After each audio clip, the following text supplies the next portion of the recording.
depende del comité de expertos, ¿eh? No depende de que una asociación lo solicite o no, depende del comité de expertos y de la viabilidad de ese proyecto. No sé si me explico. Indudablemente el comité de expertos está haciendo esfuerzos en agrupar de alguna manera, o bien con un criterio de manifestaciones clínicas, como pueden ser los trastornos del movimiento, o con un criterio en cuanto a su origen, a su etiopatogenia, ¿no? Por ejemplo, agrupar enfermedades que tengan la misma base genética, aunque luego la manifestación clínica sea distinta, como son muchas de las enfermedades que son como parecidas al Cornelia de Lange, por ejemplo, ¿eh? Entonces, sí que se están haciendo esfuerzos desde el comité de expertos de designación para establecer esos criterios de agrupación. Lo que sí es cierto es que hemos optado por agrupar para poder conseguir sinergias, porque si no es dificilísimo.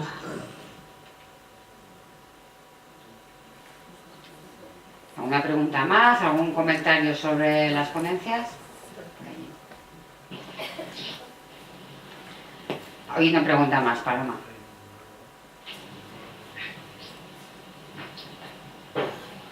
Paloma, soy Esther Cámara de la Asociación de Pénfigo de Enfermedades Vesícula-Ampullosa y quería comentarte, primero, se ponen muchísimas trabas a la creación de CESUR. Todos entendemos que no, como ha dicho Chema, no todas las patologías de enfermedades raras podemos tener un CESUR para cada una de nosotros, pero sí las asociaciones sabemos de los médicos que manejan mejor estas patologías. Entonces, te lo planteé también hace un año, que estamos teniendo muchísimos problemas en derivaciones de enfermos. Antes, bueno, el tema de las comunidades autónomas, nos estamos encontrando con que las comunidades autónomas nos están denegando todo. Antes podíamos acudir al Fondo de Cohesión, ahora el Fondo de Cohesión no tiene dotación económica. ¿Cómo lo hago yo para que mis pacientes puedan ser tratados bien por los expertos? Ayer mismo tuvimos un programa y mis médicos reivindicaban que en enfermedades autoinmunes ampullosas en España no tenemos ni los mecanismos de diagnóstico, nos faltan pruebas. Van haciendo diagnósticos por visión de ampollas, por visión de quemaduras, por visión de lesiones, pero realmente en casos complejos están teniendo que mandar las pruebas a Japón porque nos faltan los inmunoblots en España para hacer el diagnóstico. ¿No sería más barato intentar traer el diagnóstico, intentar que estos médicos, que son los que realmente son especialistas en estas patologías, podamos tener acceso a ellos? Y no tener, la segunda cosa que ellos comentaban ayer, es que en los enfermos que están complicados, es que les tenemos que mandar a Japón porque en España no hay las pruebas para el diagnóstico de vuestras patologías. Ese es uno de los objetivos de las redes europeas de referencia, efectivamente, el encontrar el conocimiento, el compartir el conocimiento y en estas enfermedades tan poco frecuentes, el hecho de que un paciente no tenga que viajar a Japón ni siquiera la muestra. En Europa podemos encontrar centros donde acumulen, si bien no es muy numeroso, pero sí un cierto conocimiento sobre estas enfermedades. Ese es el objetivo de establecer redes de referencia. Sé que los CESURes es muy difícil, es una tarea muy ardua en la que no satisface en general, vamos, a las asociaciones de pacientes, lo sé, porque es dificilísimo establecer CESURes de todas las enfermedades y muchas veces las agrupaciones que se hacen no satisfacen, pero es la manera que tenemos de hacerlo aquí. Con las redes europeas de referencia vamos a mejorar muchísimo. No obstante, ya sabéis que estábamos intentando realizar un mapa de unidades de experiencia, que no de referencia, sino de experiencia, teniendo la información que tenéis, todas las asociaciones de pacientes, sobre ciertos médicos que sí acumulan a lo mejor 2 o 3 casos de una enfermedad. Ese mapa lo estábamos trabajando desde el Ministerio, pero os confieso que también es altamente difícil. No obstante, lo que has dicho antes de que hay dificultades para derivar a un CESUR, no debiera haberlas, porque cuando un centro es designado CESUR, tiene obligación de aceptar a esos pacientes. Entonces eso sí que lo podemos saber desde el Ministerio, desde la alta inspección, podemos informar a la comunidad autónoma de que ha ocurrido esta incidencia. Pero si no se nos comunica es imposible. Eso es, en el momento que un centro está designado como CESUR, tiene la obligación de atender a los pacientes que les son remitidos, siempre que cumplan los criterios diagnósticos de esa enfermedad o grupo de enfermedades. Sí. Y lo de la epidermolysis bullosa yo comprendo que es dificilísimo porque no podemos disponer de todos los procedimientos diagnósticos en un país. Ese es otro de los objetivos de las redes de referencia, el que pueda darse el caso de que viaje una muestra a un laboratorio experto y podamos obtener el resultado. Claro, no, Paloma, nosotros los de autoinmunes ampollosas no tenemos centros de referencia. Estoy luchando por ellos desde hace un montón de tiempo. No hay redes de referencia. Pero sí que sabemos que hay 4 médicos en España que son los más especializados en estos temas. El problema es que ya te comenté, bueno, pues que había fallecido una persona porque no quisieron derivarla a uno de los médicos de referencia, que te comenté el año pasado, y luego también el problema es, yo me planteo, tengo mucha gente que está mal diagnosticada, pero porque a lo mejor privadamente se ha ido a estos médicos y se ha demostrado que las biopsias no se habían hecho bien, o no se había hecho bien el resultado de la biopsia, y nos vamos encontrando en medio año 4 casos, para unas enfermedades que la prevalencia es de una persona cada 1 millón o 2 millones, es mucho error de diagnóstico. Y tenían, en vez de un pénfigo foliáceo, pues otro tenía un pénfigo vulgar, que claro, los tratamientos son totalmente diferentes. Completamente distintos, sí. Sí, yo tengo esperanza en las redes europeas de referencia.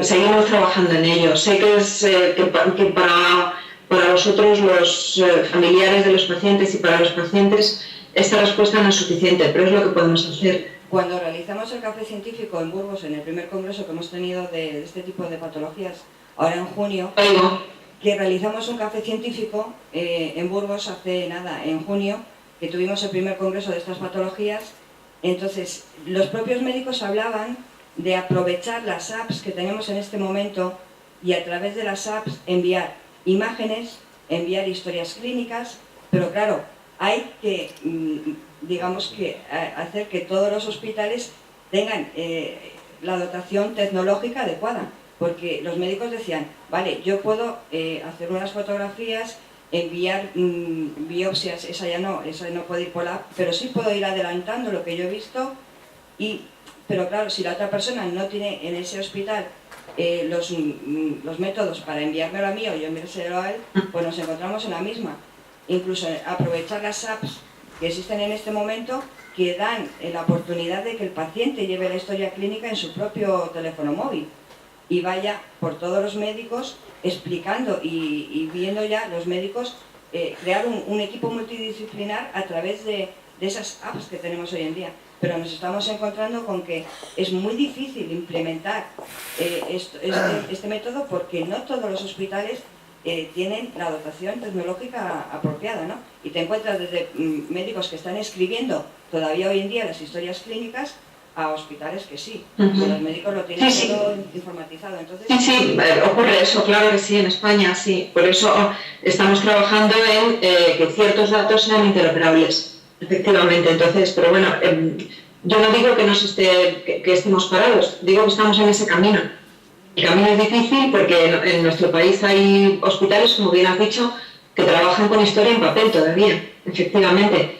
Y cuando nosotros desde el teléfono accedemos a cualquier tipo de información, nos resulta difícil imaginarnos que no pueda ser lo mismo con la historia clínica. Pero es que la historia clínica contiene datos muy sensibles y hay que definir una serie de criterios de interoperabilidad que son difíciles de definir. Y son difíciles no en España, en cualquier país. Pero en ese camino estamos, llevas toda la razón. Y por ahí van las redes de referencia, compartir la información, compartir la foto de la biopsia, compartir la foto de la lesión cutánea, etc. Sí, sí. También te quería hacer otra pregunta. ¿Qué pasa con los fondos de cohesión? No te puedo responder. No, lo siento, de verdad, no te puedo responder porque no es de mi área de competencia y lo mismo os voy a dar una información que no es apropiada, ¿sabes? es el área de competencia de la Dirección General de Cartera. Entonces prefiero que podáis hacer la pregunta a cartera. No lo sé, yo desde luego lo mismo os doy una información que no es acertada. Vale. Lo siento. Muchísimas gracias, Paloma. Gracias a ti. ¿Otra pregunta?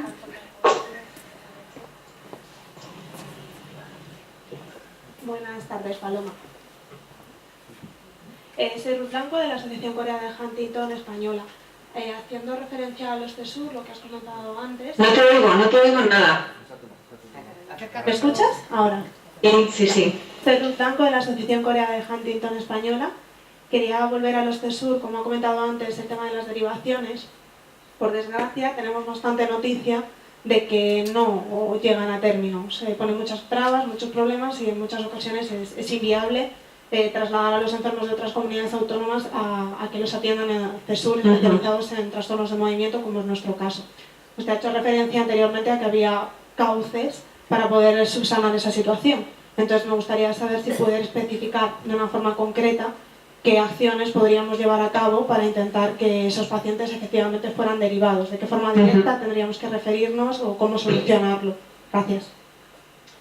Pues mira, el primer paso es el primero de todos, es ir a tu comunidad autónoma, al servicio de salud de la comunidad autónoma, atención al ciudadano o la entidad que corresponda, y exponer ahí la situación. Si resulta que no hay respuesta, lo suyo es hacer una reclamación. Si no hay respuesta, entonces podríais notificar esa situación al Ministerio. Pero lo más habitual es que de la comunidad autónoma tengáis una respuesta. Nosotros lo que podemos hacer a través de la alta inspección es recordarle a las comunidades autónomas la obligatoriedad de atender a estos pacientes. Entonces, pero la vía es siempre a través de la comunidad autónoma primero ir a los servicios de salud, atención al ciudadano o a la entidad que corresponda.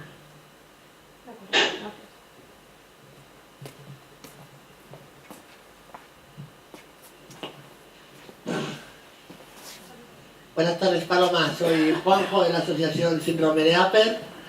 Hemos hablado del tema de comunidades autónomas y yo te pregunto, ¿por qué existen esas barreras entre comunidades autónomas?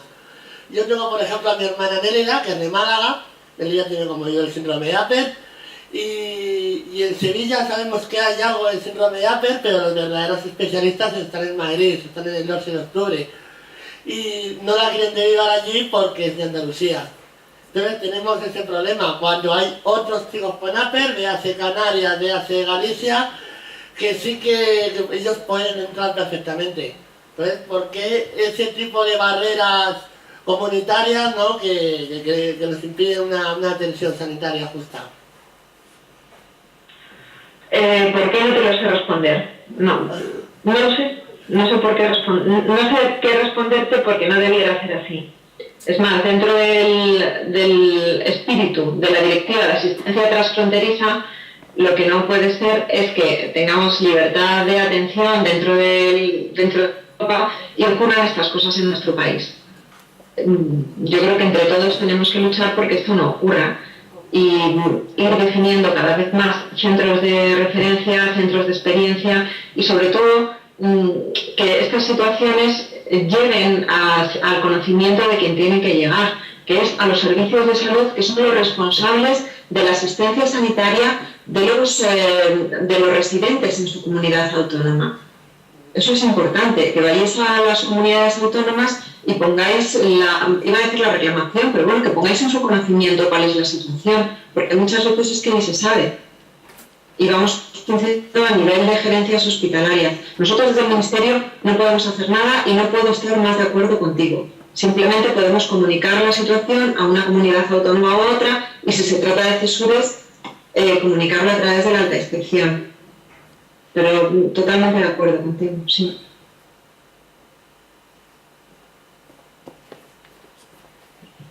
¿Alguna pregunta más? Bueno, pues con esta, si os parece ya, Paloma, va a haber una pregunta más y ya cerramos el tiempo de preguntas para pasar con Gonzalo Arévalo. Buenas tardes, Paloma. Soy Rebeca, de la Asociación Síndrome en UNAM de Asturias. Nosotros queríamos comentar, bueno, habláis de centros de referencia. En nuestro caso, por ejemplo, bueno, actualmente somos pocos en España los que estamos localizados y estamos teniendo problemas, por ejemplo, en el protocolo de la hormona. Muchos estamos siendo hormonados en cada comunidad y el problema que tenemos para poder llevar la lucha a nivel nacional es el registro de la efectividad de la hormona. Digamos que no está aglutinado y nos piden, pues, no un centro de referencia, pero sí un centro que se encargue de centralizar todos esos resultados para poder luchar a nivel nacional. Y a lo mismo con ensayos clínicos de investigación. En ese caso, aunque no sea un centro de referencia al uso, que es lo que queremos todos, pero eso ¿cómo se puede coordinar a nivel estatal? Existe una forma de coordinar los tratamientos, pero eso no depende de mí tampoco, depende de la Dirección General de Farmacia. Yo creo que es importante que solicitéis una entrevista y vean la viabilidad de esto, porque todas las comunidades autónomas están interesadas en saber cuál es la efectividad de estos tratamientos, sobre todo en enfermedades poco frecuentes, para poder decidir cuáles son los criterios de inclusión a estos tratamientos o no. Entonces es muy importante tener esos registros, efectivamente, pero ahí sí que no te puedo dar yo la contestación. Yo creo que es importante que lo comuniquéis a la Dirección General de Cartera Básica de Servicios y Farmacia, y ahí es que no lo sé si lo mismo están haciendo ellos a nivel nacional, algún tipo de estudio, pero indudablemente las comunidades autónomas tienen que estar interesadas en saberlo. Sí, bueno, si me permites, el problema es que a nivel de comunidad autónoma, como somos pocos en cada comunidad, realmente sí está centralizado, pero eso hay que elevarlo a nivel nacional, porque nosotros en nuestro caso el protocolo de la hormona es nacional. Entonces, nacional, aunque luego, bueno, veo que sí, luego, bueno, tenemos ahí derivaciones, competencias, demás, pero... Tratamientos, que existe un IPT a nivel nacional o unos criterios, y luego las comunidades autónomas pues puede ser que no lo estén aplicando o no. Eso, la única manera que hay de monitorizarlo a nivel nacional es que vosotros lo solicitéis a la Dirección de Cartera de Farmacia, o pongáis en conocimiento de ellos esta situación, porque indudablemente lo que interesa es que los IPT se cumplan. Si un tratamiento está indicado para una enfermedad y está dentro de la ficha terapéutica, pues tiene que cumplirse en todo el territorio nacional. Muy bien, venga, gracias. Muchas gracias, Paloma, te hemos oído muy bien desde aquí. Gracias a vosotros por vuestra escucha y por vuestras preguntas, y que salga bien el resto de la jornada, los talleres de la tarde y en la jornada de mañana. De acuerdo, pues muchas gracias y que tengas buen fin de semana.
Bueno, buenas tardes a todos.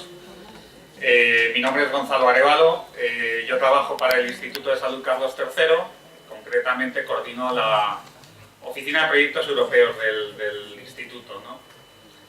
No sé cuántos de vosotros conocéis el Instituto de Salud Carlos III, he oído que habéis oído que antes han comentado CiberER, ¿vale? CiberER es el Centro de Investigación Virtual en Enfermedades Raras, como seguro que todos vosotros sabéis, y es pues una de las patas del Carlos III, ¿no? Uno de los centros de investigación virtual. También está el Instituto de Enfermedades Raras, que seguro que conocéis, que también es Carlos III, ¿no? Que dirige Manuel Posada, que antes lo habéis, también se ha mencionado anteriormente. Y un poco para que entendáis por qué estoy yo aquí, ¿vale? El Carlos III apostó por crear una oficina de proyectos europeos hace ahora ya finales de 2005, o sea que va a hacer 10 años ahora. Yo llevo allí camino de 9 en marzo del año que viene, o sea, llevo ya 8 años, y un poco la idea no es porque el Carlos III sea centro de investigación, que lo es por sí, tenemos nuestros centros de Centro de Antimicrobiología, el CENIC, todo esto que sale mucho en prensa y demás, ¿vale? Sino también porque somos agencia de financiación, como también sabéis, ¿vale?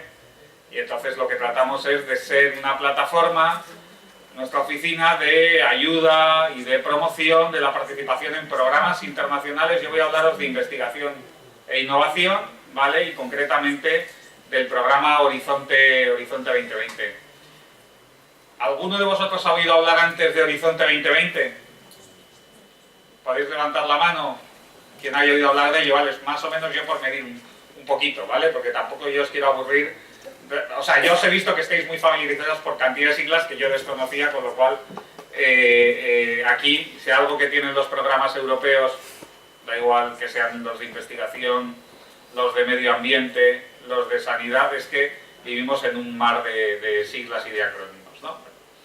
Pues, como os decía yo, el objeto de nuestra oficina es pues tratar de ayudar a solventar esas primeras fronteras o esos primeros miedos que se pueden tener a la hora de participar en programa H2020. Me pidieron que la charla la orientara sin investigar, con el título Sin investigación no hay futuro, profundizando. A mí me dijeron sobre ERRARE y H2020, pero realmente yo de lo que os puedo hablar, y también así lo he transmitido, es de H2020 y decir algo de ERRARE, ¿vale? Porque no somos nosotros quienes llevamos ya luego la propia actuación ERRARE como oficina, sino es una unidad dentro del instituto, ¿vale? Voy a intentar ser lo más claro posible, ¿vale? Y yo ante esta pregunta, bueno, aquí tenéis lo que os voy a contar, un poco cómo nos está yendo en H2020, por qué hay que ir a H2020, cuáles son las grandes líneas, los programas relacionados como ERRARE, que es uno de ellos, ¿vale? Y qué grandes conclusiones. Pero lo primero que os tenía que decir es que yo no sé si el futuro, porque yo no soy experto en enfermedades raras, ¿vale? El ámbito del Carlos III es general y las enfermedades raras no dejan de ser parte del programa en el que estamos. Ni siquiera soy experto en medicina o en investigación, yo soy economista, ¿vale? De lo que sé es de fondos europeos y concretamente los fondos de investigación. Entonces, yo no sé si el futuro está en investigar o no, pero lo que sí tengo claro es que a día de hoy, si hay futuro en investigación, en enfermedades raras o en cualquier otro ámbito, vamos a ver aquí,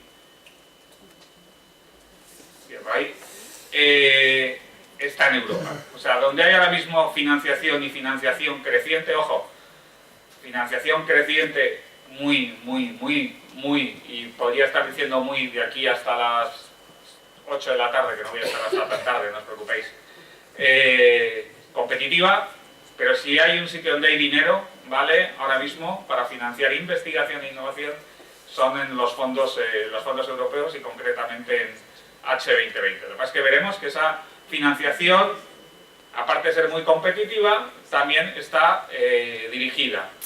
Dirigida no hacia quién va a ser el adjudicatario final de esa financiación, ¿vale? Aquí nos olvidamos de cuotas, como puede ser en otros fondos europeos o en comunidades autónomas, ¿no? A nivel nacional no. Aquí nos basamos, o Europa se basa en excelencia científica y algo en lo que creo que vosotros podéis aportar bastante en impacto de esas investigaciones, ¿vale? Que es donde está el quid de la cuestión. digamos que es una lucha entre diferentes consorcios, en la mayoría de los casos, para ser los mejores y obtener esa financiación, ¿vale? Que, como digo, es muy, muy competitiva. No os quiero aburrir, tengo ahí cantidad de diapositivas con números y... Además, yo no os quiero aburrir mucho con cifras, pero ¿por qué digo que el futuro está en Europa? También tiene truco, ¿eh? Es decir, como soy economista, pues ya sabéis, los economistas, esto de predecir el pasado lo hacemos fenomenal, ¿no? Bueno, tiene cierto truco la diapositiva, pero bueno, en la parte de la derecha, ¿vale? Bueno, de vuestra izquierda, mejor dicho, ahí tenéis cuáles son las curvas, ¿vale? En porcentajes sobre el PIB de gasto en I+D de diferentes países. Pues no sé si llegaréis a ver, por abajo tenemos China, que es la única que tiene realmente una curva creciente, ¿vale? Pero ahí tenemos, y Corea del Sur, que son los dos únicos que tienen creciente.